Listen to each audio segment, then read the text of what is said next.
Put us online now. You're live. Awesome. I mean, we have the advantage, we can see how many participants there are. If you're a participant, you can't. So I see the first 35, 40 have joined. Hi, everyone. Thank you for joining us today. And I always say this every single time. Now it's this awkward first moment or minute where you can't really introduce anyone because the other half that hasn't joined yet, won't hear it. And you can't really start talking about the topic. So I think we just wait a couple of seconds or minutes. But I can say I'm thrilled to have you, Alexa, you, Lauren, and you, Brad, today with me here on the panel. It's a really exciting moment for me. Thanks for having me. Thank you. Yes, the excitement is ours. And I can also say you three have a much better background than I have. I tucked myself into a corner, and you all have gorgeous backgrounds. Where are you? I'm at my house in Atlanta, in my living room. Beautiful living room. I'm in High Point Market. Also beautiful. High Point from its best side. Mm-hmm. And Brett, where are you catching you? Out near Amagansett, out east. Nice. Beautiful. And I'm just sitting in a white corner, in case you're wondering, But you have all those doors as options. Totally. Did you need to run out on us? As soon as we are done, I open a door and walk through it. Exactly. Yeah, I suggest we just start, I'm sure that more people are going to join in the next 1 or 2 minutes. But I want to welcome everyone to today's online discussion, Entrepreneurship and Everything You Need to know actually to kick off your business. And we from Schumacher are very humbled to be able to bring the community together. Thank you for joining. We do this every 2 weeks, the Business Success Skills webinars. And if you have missed one or if you want to watch one again, look us up on YouTube, Schumacher Business Success Skills webinars, or you can also go on my Instagram page, Benni_Frowein. There's a link and you can access all the past webinars. So I think it's time to introduce this incredible panel that is today here. Exceptional people, creative minds, and also pretty big business powerhouses. So I would love to start, and I would love to start with Alexa Hampton. Since Alexa Hampton took the reins of Mark Hampton, her father's iconic firm, as owner and president in 1998, she has advanced its legacy of elegant, practical, and classically based interiors for modern living and extended its global reach. She studied at Brown University, who took her degrees with honors, and Hampton pursued graduate studies at New York University's The Institute of Fine Art and Design, and she also has honorary doctorates from the Moore College of Arts and Design and the New York School of Interior Design. Alexa has designed many ongoing collections with the likes of Theodore Alexander, Visual Comfort, Generation Lighting, and many more. Alexa, I'm sure I forgot some.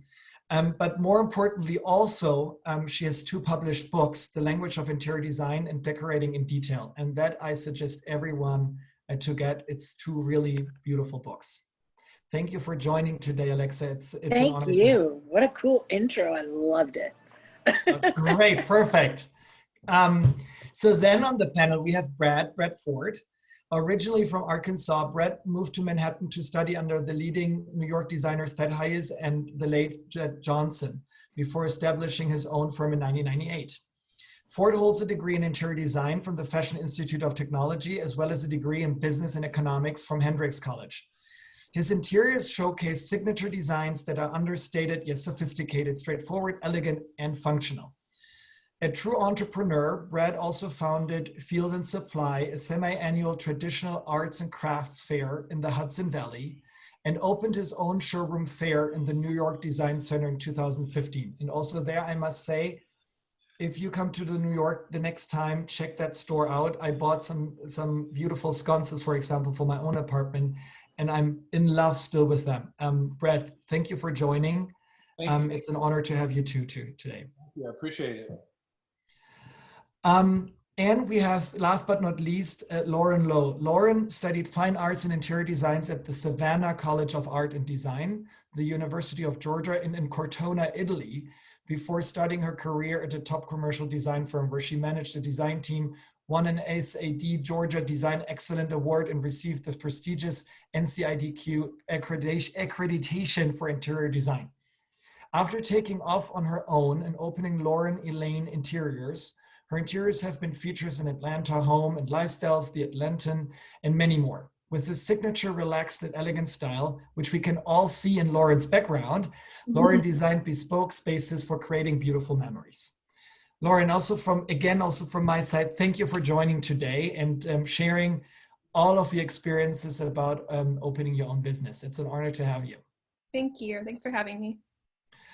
Well, and last but not least, quickly introduce myself. I'm Benni Frowein. I'm Schumacher's president, and I think I just host and moderate these business success skills. So again, thank you very much for joining on the other side and everyone joining on the panel. So for everyone who's watching us, if you hover with your mouse over your screen, you see at the bottom a Q&A button. And you can click on that and type in a question if you have a question. The plan is that we're going to have, I prepared some questions, so we're going to have a moderated conversation, I think like the first 30 minutes. And then I'm opening up to all of your questions. Do me just one favor and try to type in short questions, because I need to read, think, speak, and listen at the same time. It makes my life a little easier. All right, I think we just get started. Brad, I would love to start with you. And I would love to ask you, as a starter, what was the starting point for you becoming an entrepreneur and starting your own company? What triggered you?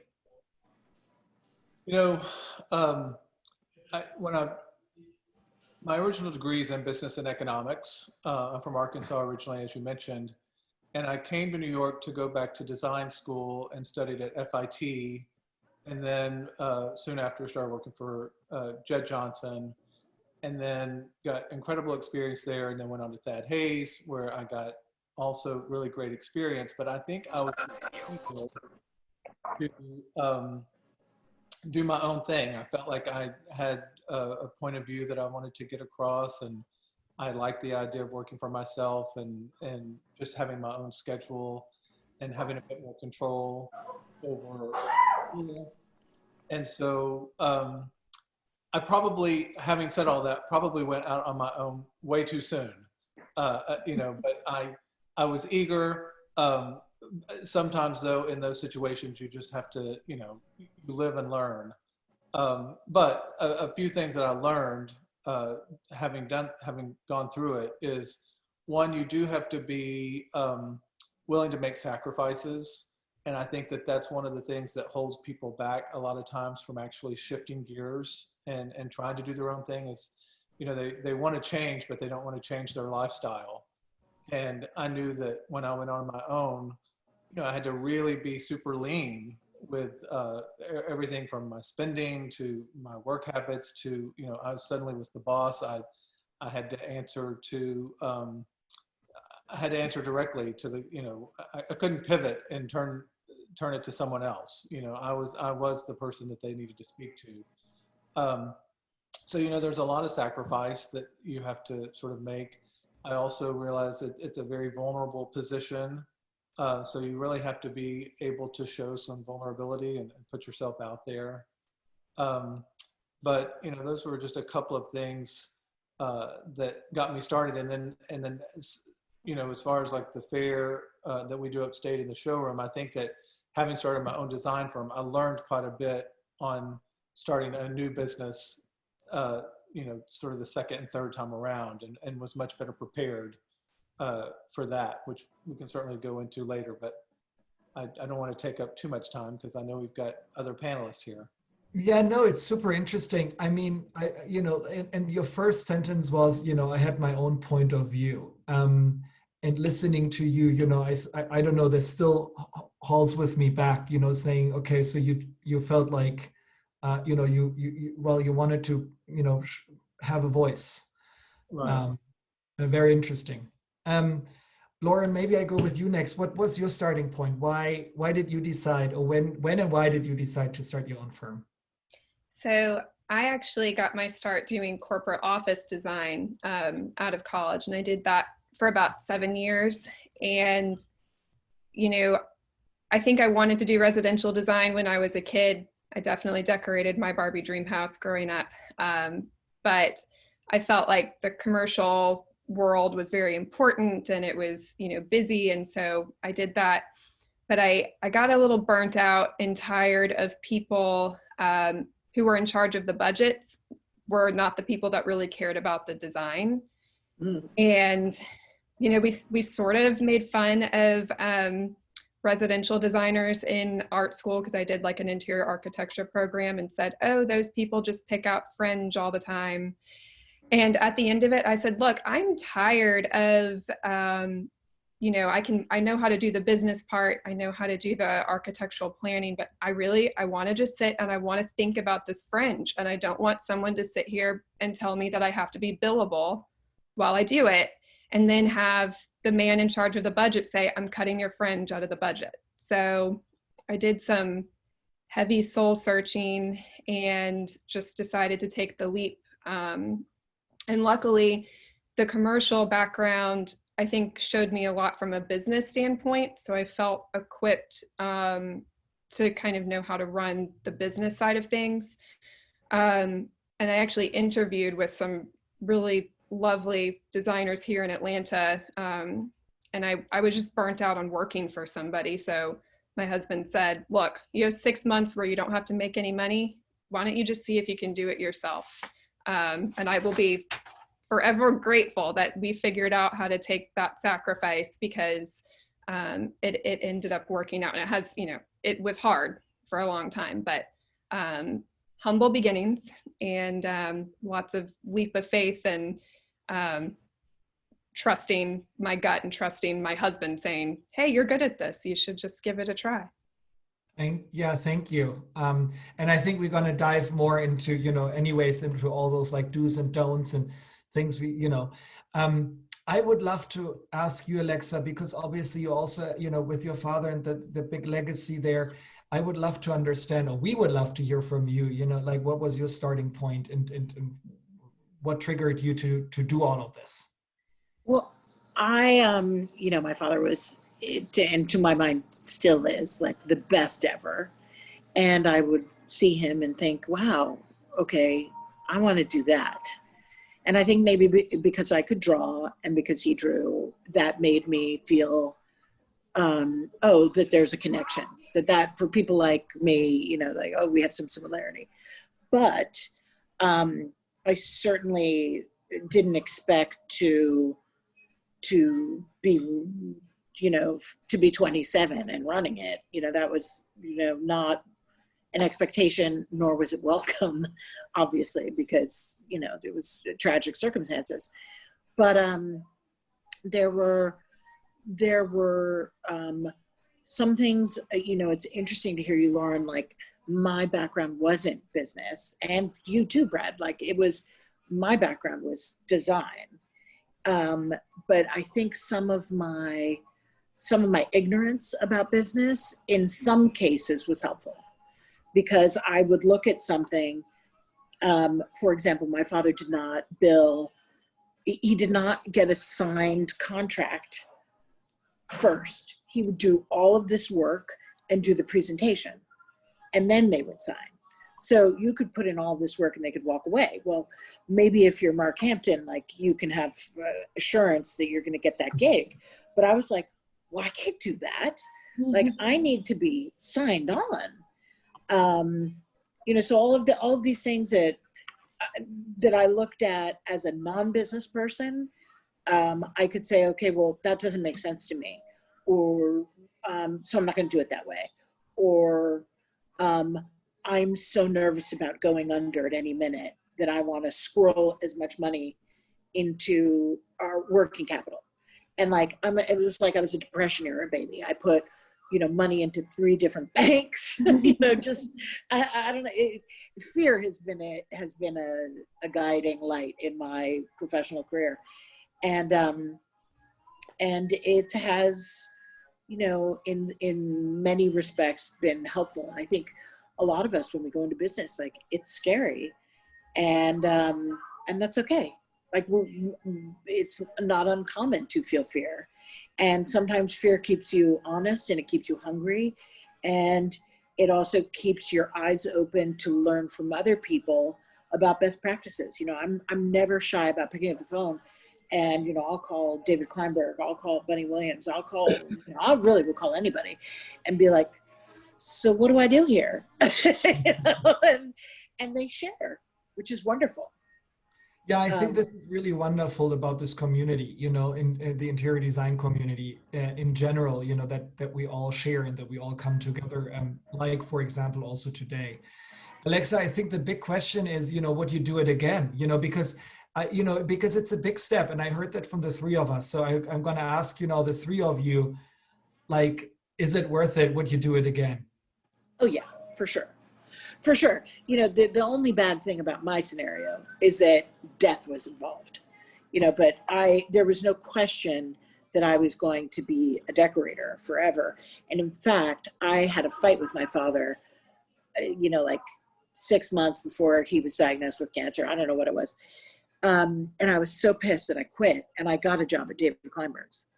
And David said, you know, I'm down with this. We can do this. And he's like, but you've got to make it right with your father. Like, I can't deal with the stress of running into him and, like, being in trouble with him. And then, you know, my father took me out for margaritas and we patched it up. But no, I was definitely going to be a decorator for sure. Brad, would you do it again? All of your adventures? Oh, absolutely. I probably would have not done it as quickly as I did. And just stayed with Dad for a little bit longer and really made sure that I learned the ropes. But absolutely, I would do it again. I think it's so fulfilling. To me, it's fun. It is all of those things that Alexa just said. There's a lot of fear involved. But, you know, it's, I don't know. To me, it just is so worth it. So worth it.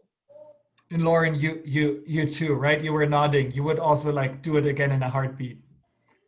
In a heartbeat. I mean, I think I just had to keep telling myself 2 years ago, like, there's some humps and some hard times I'm going to have to get through. And then all of a sudden, one day, it just stopped being quite as hard and scary. And I haven't looked back. So, and you look at an environment like what we're in right now, and you can forecast fear and bumps forever. It's true. No matter what job you're in. Yeah. Yep. You know, I find this question so important because, you know, I think there is a lot of us out there, you know, fearing to jump and fearing, you know, that you might fail and thinking about what you can lose and not thinking about what you can win by doing that step. And I think it's very interesting, you know, listening to you saying, okay, that's very hard at the beginning and there's a lot of fear and so on, but at the same time saying there's nothing better. It's very wonderful to hear. Before we get a little bit more specific, because, you know, we're going to get, like, super specific in a way, like, what would you do in the first 6 months and how much capital do you need and all of that, I would love to ask you two more general questions. And Laura, maybe we just start with you right away again. Like, what would you say are 3 key ingredients for an entrepreneur to succeed? I'm looking at my notes. Well, so I think the first one, like we were talking about, because there is so much fear and because there's days, most of the days are humbling, like you said, Alexa, is to just never, ever give up. If you've got this fire in your belly, then you just need to continue to trust that fire in your belly. And, like, you know, I had that since I was a kid, and I feel like life kind of kicks that out of you a little bit when you go through awkward high school and then tough work experiences. Just hold on to that fire in your belly and don't give up. And then the other 2 things, I think, Brad, you were already touching on it, is taking big risks. I think if you're going to do this, you just have to accept that these are like blind leaps of faith. There's no assurances, and you just have to kind of be okay with that. And on my end, that came from my husband. I am not that good at that. My husband is like, it's going to be great. Just do it. And then the other thing that was something I had to learn, you know, we as designers, we get kind of into the weeds about details and things like that. I think just as an entrepreneur, you have to be willing to continue to step back and look at the big picture. Don't get in the weeds of this project is failing, or this client, you know, didn't like me, or I don't know how to do this. Look past the weeds and just try to continue to look big picture. What's the bigger picture? Where am I trying to get?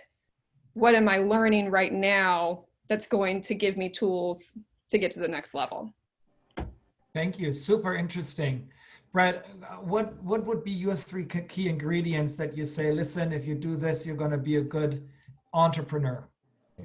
I mean, probably the first thing is just to be prepared and really do your homework. I think it's important to, you know, have some sort of a business plan, and that really outlines as detailed as possible, you know, what your expenses are going to be, what revenue needs to be that's coming in, because it's really, it all comes down to a numbers game, you know, what's coming in and what's going out.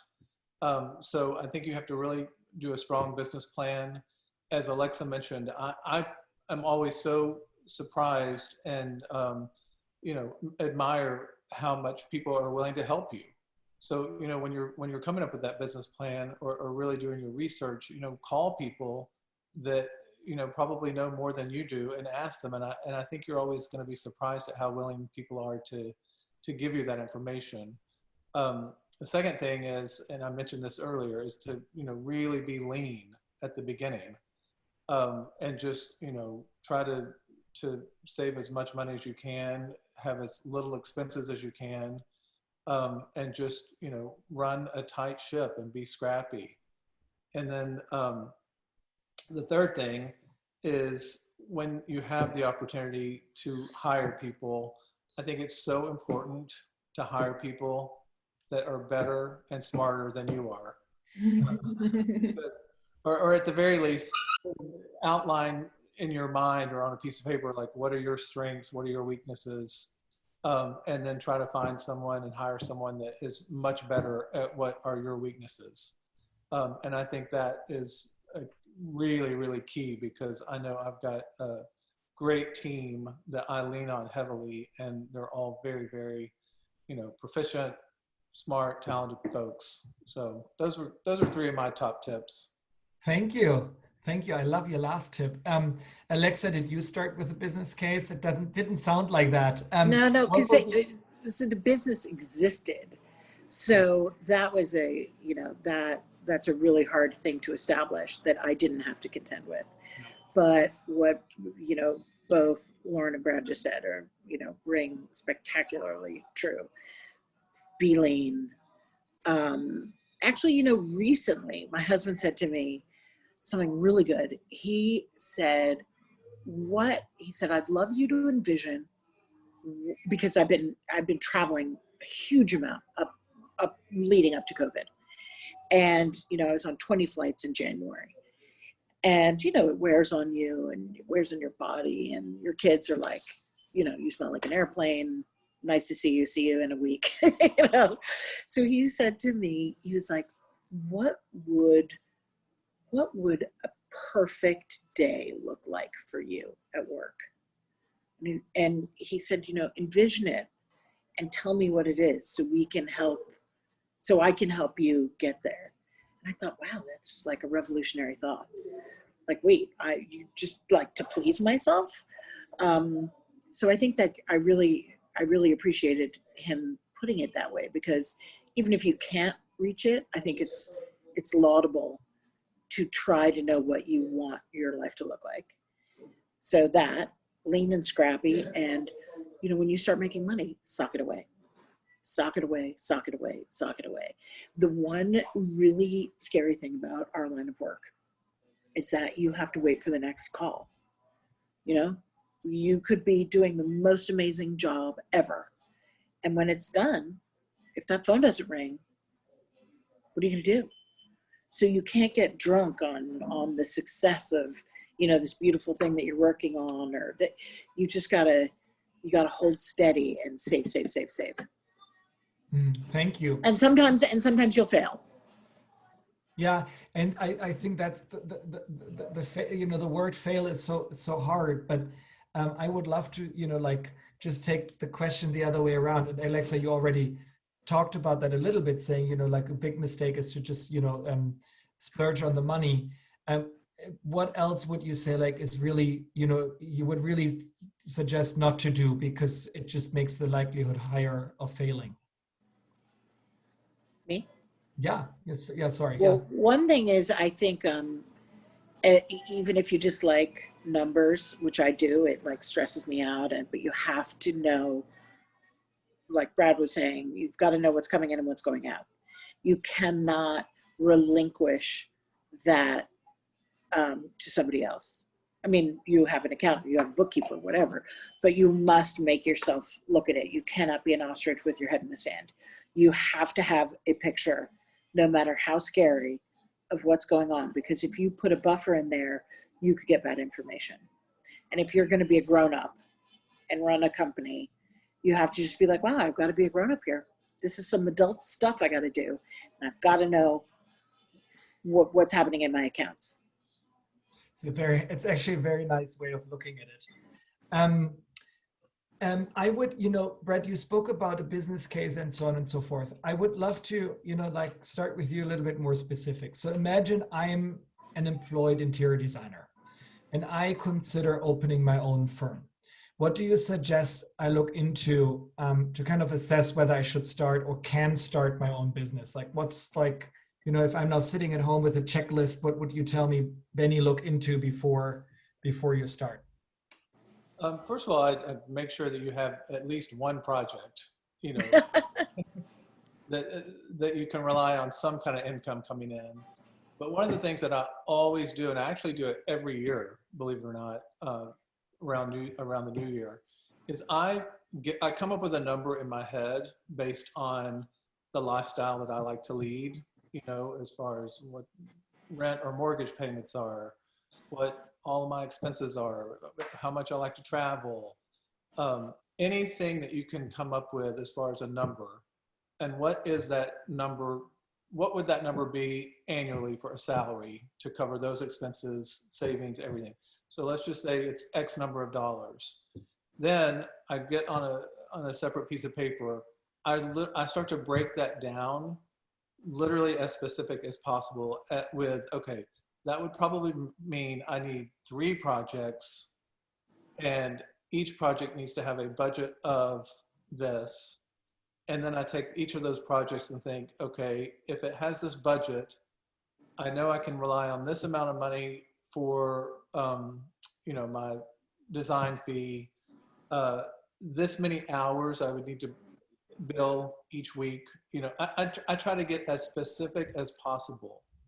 And it's a little bit of manifestation, because I'm telling you, if you come up with that number and you come up with a way that you think you can get there, I guarantee you can get there. Wow. I really believe that. Let's try that. That is I'm going really to try this cool. right now too with a very high number. Yeah. That's the thing, Benni. You have to be realistic. I mean, you really have to be realistic. But I'm telling you, I'm a big believer that it works, and it's worked with me. So. Yeah, especially because you link it to what you have to do. And with that, you're already gearing up to what you will have to do in order to get there. I think it's a very super helpful tip. Thank you. Lauren, what would you suggest? You know, I'm Benni. I want to open Benni Frowein Interiors. Like, what should I be looking into before I open my business? What would be your suggestion?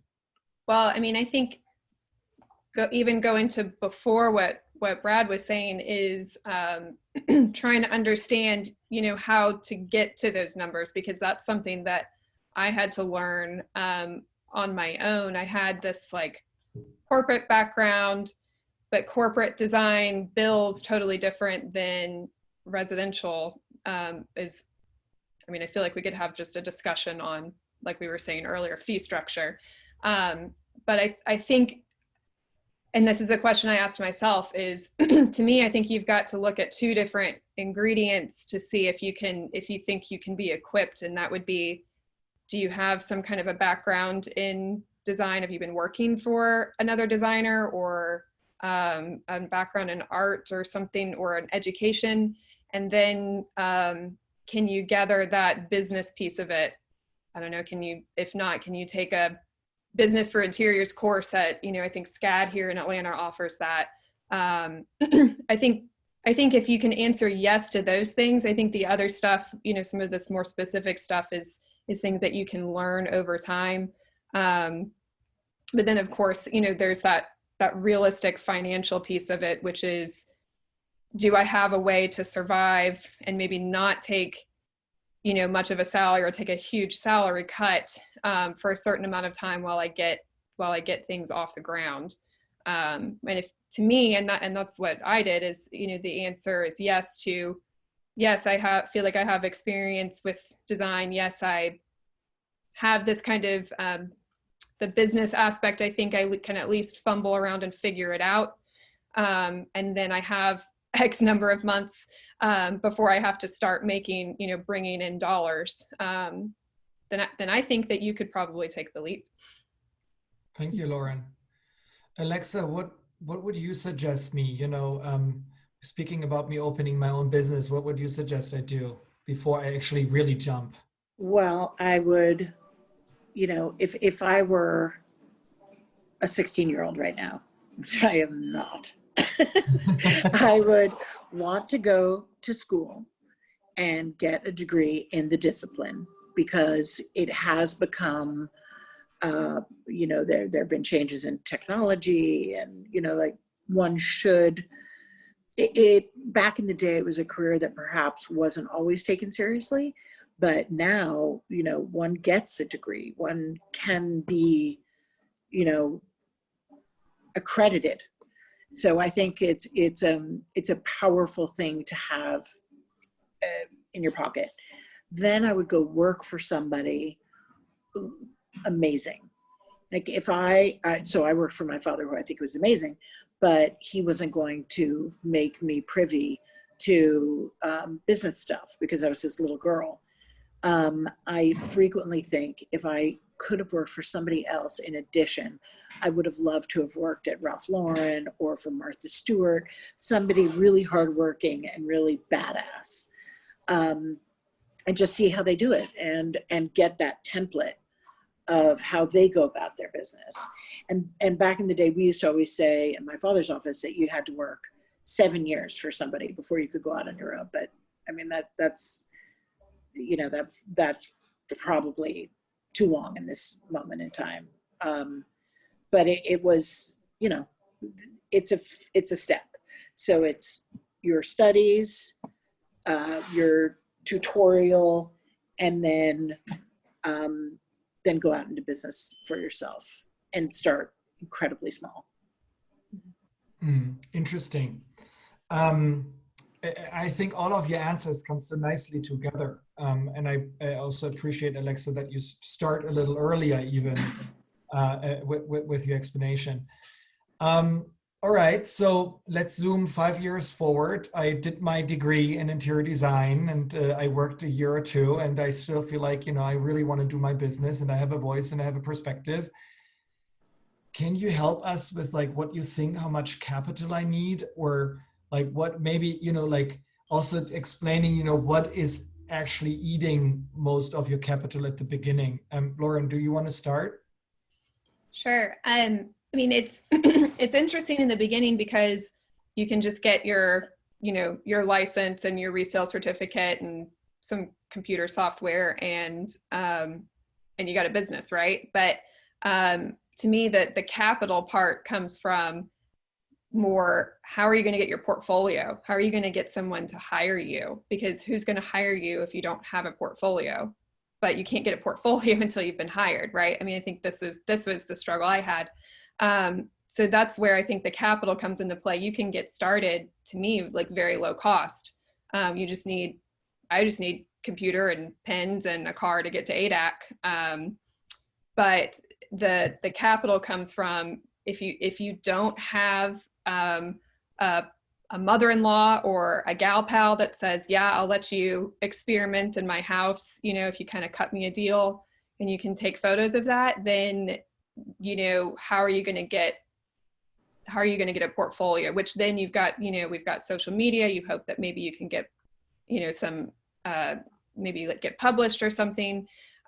So what eats my budget is, the capital for getting projects photographed. And then, I did some very, very small projects in the beginning. And then I did things in my own house. And so that was, investing in my own design portfolio so that I could show people, hey, I have a point of view and I know what I'm doing, and look at this pretty picture. That was expensive to take, but it was worth it because that's my only way to advertise myself. So I think if you don't have a client and you don't have a portfolio, then you're looking at researching the cost of good photographers, and can you put some investment into your own house or a friend's project to get that portfolio. Very interesting, Lauren. Thank you. So you say, look, you can do everything scrappy, but you need those pictures in order to have references. Brett, how would you approach this like capital question? Like, how much do I need if I start? I do think it's important if you have some sort of nest egg, just knowing, and again, if you just always think like worst case scenario, my phone's not going to ring for 6 months, if you can have something in the bank that you can literally bank on for 6 months, that helps take away some of the anxiety.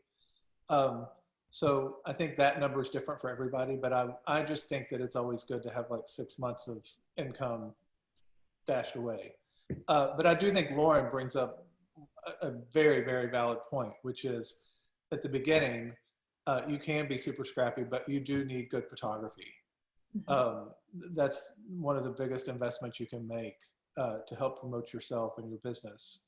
So, and listen, there's so many photographers out there at different ranges, and there's great, even if you do the photography yourself, but I think having good photography and a good website is really the key at the beginning. And the website, you can probably just Google also how much that costs, with someone helping you. I think there's a lot of... Oh, and that's the thing with Squarespace now, you can build a website practically for free that looks like you would have paid $20,000 for it 5 years ago. So that's not a very big expense actually at the beginning. Yeah, so I'm taking where I can kind of already build my own website, almost like while I'm working, and I, like do also preparation. I'm learning from, while I'm working, and then, I have my buffer, my 6 months buffer or something like that. Very interesting. Alexa, what would you suggest me, in terms of capital? Would you go also such a scrappy? Yeah, an office and. I would agree with Brad about the 6 month thing, but it can't just be 6 month income. It has to be 6 month income, 6 months payroll taxes, 6 months. It's got to be all of the things, which is, I'm sure is what you meant. Like it's all of it. So it's a much bigger number than you might think of notionally. And the website, as Brad said, you can take scrappy pictures yourself. That's why working for somebody else is also good, because you can have projects that you've done when at a firm assisting, and show what you worked on with that, saying, oh, I was working for Mark Hampton. This is a project, but I was on this project. So that gives you a portfolio. And then what Lauren said, for sure, your place, even if it's just a few corners of your place that you make look nice, that's an important story you need to tell. And, my accountant pulled me aside like 3 years ago and said, your website is so terrible. You need to invest in it. And I was like, wow, it's bad when your accountant tells you to spend money. And I saw somebody asked, right? Somebody asked like, what's a good website? And I guess I lived through that period where a website was sort of just a vestigial, like, oh, you just had a website, but it wasn't really anything, through to this period where a website is everything. And before I picked what format I wanted mine to be, I looked at looked at tons of people's websites and not just designers. I went interdisciplinarian, and I think that is I think in all the things that we do in business, we must remember to look at other successful industries. We don't just have to look for examples within our own, because we might be overlooking solutions that come from other disciplines. Like when I was growing up, the whole thing happened with Calvin Klein and his underwear and being bought by Warnaco and flooding the market. And that was a really bad thing for the Calvin Klein brand. And then he and David Geffen bought it back, and just that little story stuck in my head, and you know, how important it is, you know, even though it was a fashion example, to keep a hold of your who you are, your messaging, that things can get away from you. Or you look at Perry Ellis and how his brand was everywhere and it debased what he had accomplished. Like there are things to learn in other industries. And I think we should all be keeping our eyes open and looking at those other industries. Yeah. So we spoke a little about, like, you know, should I jump with a project? Should I not jump without a project? Lauren, you said, like, I think you jumped without a project. Where did you, the real question is, like, where did you get your first projects? Even if you invested, you know, in a beautiful, you know, environment and in photography. Mm-hmm. So again, you know, I want to open my own firm. Like, what would you suggest I do? So, I mean, I think if you're, again, it's that passion in your belly. If you're known in your friend group, if you're kind of known in your, you know, the network of people in your industry as being that person who's good at design, you know, I think that just putting yourself out there, and I guess today that means from a social media standpoint, that's that leap of faith. I got my first client. I quit my corporate job. I said I was probably going to start my own thing, and I took like a month to just, you know, sleep and watch Netflix. And one of my corporate clients, who I honestly didn't even know that she liked me very much, texted me and said, "Hey, are you open yet? Will you come help me with my foyer?" And I think, and it's continued to be that way, that I'm surprised at the people that will come to me that kind of know me from another person. And I think it's just like in any other business, right? It's networking and putting yourself out there. So, you know, it comes, you know, I know for some people it's going to come down to that income thing. You know, do you have to save ahead of time and just wait for the phone to ring? But it's that leap of faith. And then really after that, I would say just document everything you're doing on social media. Make sure people know I am open for business. I'm decorating. I'm taking any job. And I think you'll be surprised at the people that will come knocking on your door. And you just have to say yes. Someone wants to help you, which my neighbors have asked me recently, arrange pumpkins on their front porch. Say yes and do it and document it and put it on social media, and someone else will ask you.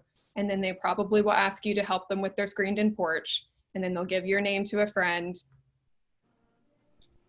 Love that, Lauren, as a tip. Brett, how would you go about this? Where did you find your first client? Actually, I was working at Thad Hayes at the time, and one of his clients had a friend who was looking to hire someone but couldn't afford Thad, and just asked if I was interested. And so I met with them, and they were doing a house on Martha's Vineyard. And so that was my first project.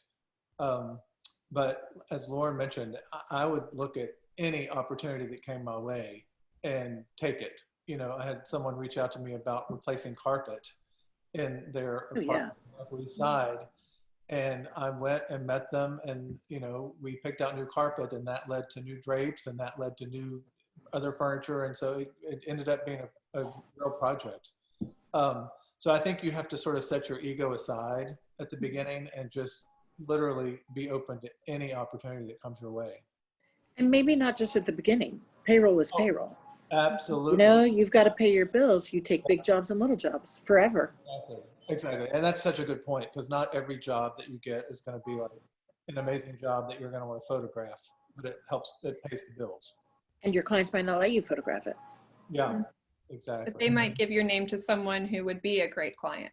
Yeah. Or a great project to photograph. I think there's a mental component too. There has to be a moment where you admit to yourself your ambitions, because it can be embarrassing to want success for yourself and to say like, no, I want to be great. I want to do a great job. I want to really hit it out of the park. And if you get to a point where you cannot be totally horrified and embarrassed by that desire for yourself, that's a big moment. That's great, Alexa. I'm going to write that down. True. It's been recorded. No, but Not after writing. I'm actually writing down a lot here. I'm learning a lot from the three of you. Also, me being an employee. So maybe I jump one day too. But not so soon. Not so soon. Alexa, let's come back to the first 6 months. So, I put now a little money away. I now, I worked on my website. I learned that I need to, take any job and rearrange pumpkins and, all of that. What do you think, I should spend my first 6 months on? Because there's so much else too, right? Should I already hire someone? How do I do accounting?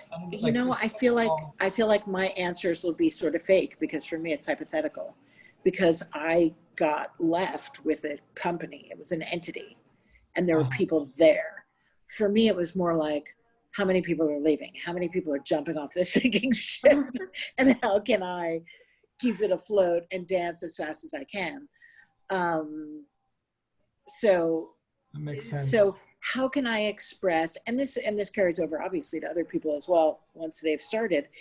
I had the apparatus, but I had no authority, beyond being my father's daughter. Nobody, people were curious, and I benefited from their curiosity. I don't know if they were sort of like lurking to watch a car crash, but for whatever reason, there was curiosity. And then that's when one in this business of ours has to start being an authority. And sometimes that's, finding a place where you can write an article that says something, or you can help magazine editors by either giving them really good information, good quotes, or passing them on to somebody who can give them a good, you become a resource. You have to start taking those steps to establish yourself, also to yourself, that you are an authority in your field. And it's participating in a show house. It's having opinions that you write about or speak about. I actually think learning to speak about what we do is incredibly important, and it's maybe mentioned the least. But to sit down with a client and to be able to express what you would like to do for them, or how you see things, showing them that you're both practical and talented, which are two critical things for them to hire you, and trustworthy, it's amorphous, but you have to learn how to speak it. Mm. Very, very, very helpful. I'm not sure it was very helpful. No, I do think it's very helpful because, I also speak with a lot of interior designers, and, a lot of people start with a passion for design, and they, and then they think, oh, but there's the business side to it too. But there is a communication side to it too. And you need to put yourself out there, and taking a voice, especially early in your career, is hard, and you have to own it. I think it is super valuable. So I'm looking at the time, and I see we have 10 minutes left. And I also see that we have a couple of questions here. I would love to maybe read the first, and we see who wants to answer the question first. I don't want to put you on the spot. So just glancing over the first one, it's about fees and rate. I would suggest that, if you have questions about how to structure your fees and finding rates, go on my Insta account, Benni_Frowein. There you have a link to all the past webinars. We have 2 webinars just about that. And where they actually, where the participants share percentages and markups and hourly fees and so on. So that could be super interesting for you. It's very specific. And someone else, Jessica asks, and Alexa, I feel like maybe you've answered it a little like just a minute ago. To Alexa, how did you overcome challenges relating to existing protocols or methods with the well-established company you came to manage? For example, doing an entire design scheme with no signed contract. How did you like find that? I immediately changed that rule because I didn't think, yeah, you know, there's a lot of luck involved. I can't, you know, you have to also be prepared to be lucky. If you don't get it, if there's a business practice that you don't understand that sounds like nonsense, it might be nonsense. You know, people kept telling me in the beginning, oh, you should lever up. And I was like, what the hell does that mean? They're like, you know, borrow money and da-da-da. I was like, I don't want debt. And so I kind of felt like it was like mumbo jumbo, like money people mumbo jumbo. And I was like, I don't want to do that. That stresses me out. That's not gonna sit well with me. That's gonna freak me out. So sometimes I think we should trust our gut to know if something sounds wrong. Thank you. Lynn, and maybe that's a question, Brad, for you, because you spoke about business cases before. Lynn asks, what should the overall gross profit margin be to be a successful and profitable interior design firm? Is there a range that you guys can suggest, a percent, or? Would love to hear that. I was like, Brad, what do you like think? to compare, you know, I think a lot of people out there and don't know, like, you know, 5% of everything I take in a year, you know, ends up on my account. Is this good or bad? You know, I think that's where the question comes from. I mean, I think it just is such a crazy question to try to answer because it varies, I think, for everyone based on what their expenses are, where they live, how much staff they have, how much office space do they have. I mean, you know, I think of it a little bit as like a diet, you know, calories in, calories out. It's not that complicated. It's like, how much are you bringing in and how much is going out? And you just always obviously want to try to make the margins in your favor so that there's not as much going out as coming in. I mean, I know it sounds so simplistic, but it really is just kind of that, you know, it's a constant reconciliation. Week to week, month to month, year to year. That's why I said every year I kind of go through that exercise of like, okay, based on how I lived last year, did I enjoy that lifestyle? Do I want to maintain that? Is that how much money I need? Do I need more money? Like, and just write down and record as much of the numbers as possible. But it can get away from you, like right now, during this moment. I didn't furlough anybody, and we've just been burning through. And, you know, that was a decision I made. Like, okay, that's what it's there for. I saved it for this reason, but it means I'm going to have to replenish it. One thing I was going to mention, though, Alexa, when you said that just a minute ago about levering up, is I do think that when you do have money in the bank, that's the best time to get a line of credit. And don't touch it. Oh, yeah. Yeah.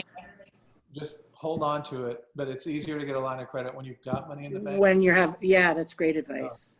So that's one thing I wanted to make sure I mentioned. Great advice. Lauren, what are your thoughts to all of this? I mean, I agree with all of it. I think, the question is to be successful. I mean, what's your gauge of being successful? I think it's, all of those things. Are you bringing in more money than you're putting out? And are you still affording your lifestyle and moving up in your lifestyle? Or, are you being able to give yourself so much money, or, pay yourself such a salary that you can afford to hire someone or hire more people? I mean, it just depends on what your version of success is and kind of where you are in life too. So. And success is also your reputation. Right. So it's dealing fairly with your clients. And also, like, one of the most important things I think every service industry provider needs to learn is how to admit to making a mistake and fixing it. Because if you come in and that stuff is wrong and you try and pretend it's right, the trust is gone. Exactly. And you have to be willing to take the steps, and that's where some of that rainy day money comes from, or having profit and loss insurance, is to say, I own this, and guess what? It is so easy for me to take care of it for you, and it's not going to stress me out because I've planned for this. I mean, you're going to make mistakes on all of your projects. You know, sometimes they're like, oh, well, I'm glad that that color was actually a little bit different. It works. But then sometimes it's a big mistake. And like one of my first mistakes, I ordered, this is such a rookie mistake. I ordered bar height bar stools when I needed counter. We've all done this. Yeah. And I used to review this in my old job. Like I used to say, are you ordering counter height or is it bar height? Because we got to check that. And then I freaking did it myself. But you know, I had the savings to cover that, and you know, my vendors were great, and I said I made a mistake, and they took some profit out of it when I reordered it, and they got it quick, and it's fine. And I still have the freaking bar stools because nobody does bar height anymore. So if anybody wants to buy some so bar I have some really great hickory chair swivel bar stools. But you know, it's not stressing me out because, you know, as I started to have bigger budgets with clients, I had, you know, more money put away and got some insurance for if something really scary happened. And then, you know, my clients were not just, you know, forever mad at me because they appreciated that I said, my fault, I fixed the problem and I got it fast, and I wanted to make sure you felt like a priority. Yeah. It's so big. Thank you, Lauren. And I mean, it's everything we say is very interesting, but we only have 4 minutes left, and I would love to try to fit 3 more questions in. I got a couple of questions actually. What do I do if it's my second career? If I were a 60-year-old, but still the dream survives? Like, what do you suggest someone, you know, like, whether it's 60, 50 or whatever age, but as a second career, like, how do I get in? Like, how do I can live my dream? I'm going to go back to what Alexa was saying earlier, you know, I get asked this a lot too, is I think you've got to get that education. If it's a second career. That's me too. Go back to school, take night classes. I mean, I would consider interviewing someone that said, look, I didn't pay for the full degree, but I've taken all of these classes. Can I just shadow you like 1 day a week before I quit my other job? But I think that the education, especially getting the art background too, you know, some people don't realize it's not just teaching you how to do the business of interior design and how to select fabrics. It's taking a step back and getting that art background, I think is something people kind of skip over these days. I think that's really important. Thank you, Lauren. So last question from Lisa. Lisa asks, how did you know when you were ready to hire? I couldn't handle it on my own anymore. Yeah, I think that's pretty much it. I mean, if you have the money to do it and you're not sleeping at night and you're, you know, losing your mind, that's when you need to start. That's when you got to hire somebody. I think. And I'll come at it from the opposite perspective. When you have a ton of employees, but you're the decorator on every job, and it's your name, and you just have too many for you to be in charge, then you've got to get smaller. Interesting. Very interesting. Thank you for that perspective. And maybe we just finish, you know, the last minute, and every one of you says one name. I think that's fun.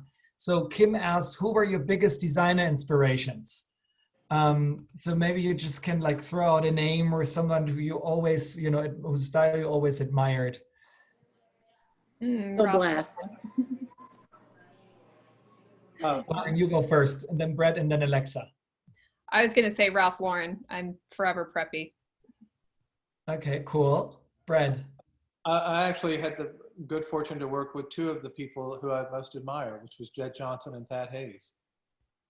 Fantastic. And I said Bill Blass, but I mean, obviously my father, but I'm assuming that that's a given. So Bill Blass. Thank you for sharing that. Yeah, this was fun. Thank you so much. I certainly gonna rewatch this and take some notes. because I think everyone, like wishes at some point in their career to do their own thing, and and it's a lot of fear, as you said, involved. And I think there were a lot of aspects in here for us to learn and to prepare ourselves if we want to open our own firm. Alexa, Lauren, Brad, thank you very much for taking the time. Thank you very much for being so open about your experiences and also showing vulnerability about the business and how much work and money and all of that is involved. Yeah, thank you everyone for watching and for joining us. It's been a pleasure. It's been actually an honor. So yeah, thank you. Thank you. Thank you for having us. Thank you so much. And we see each other soon. Bye-bye. Bye. Bye.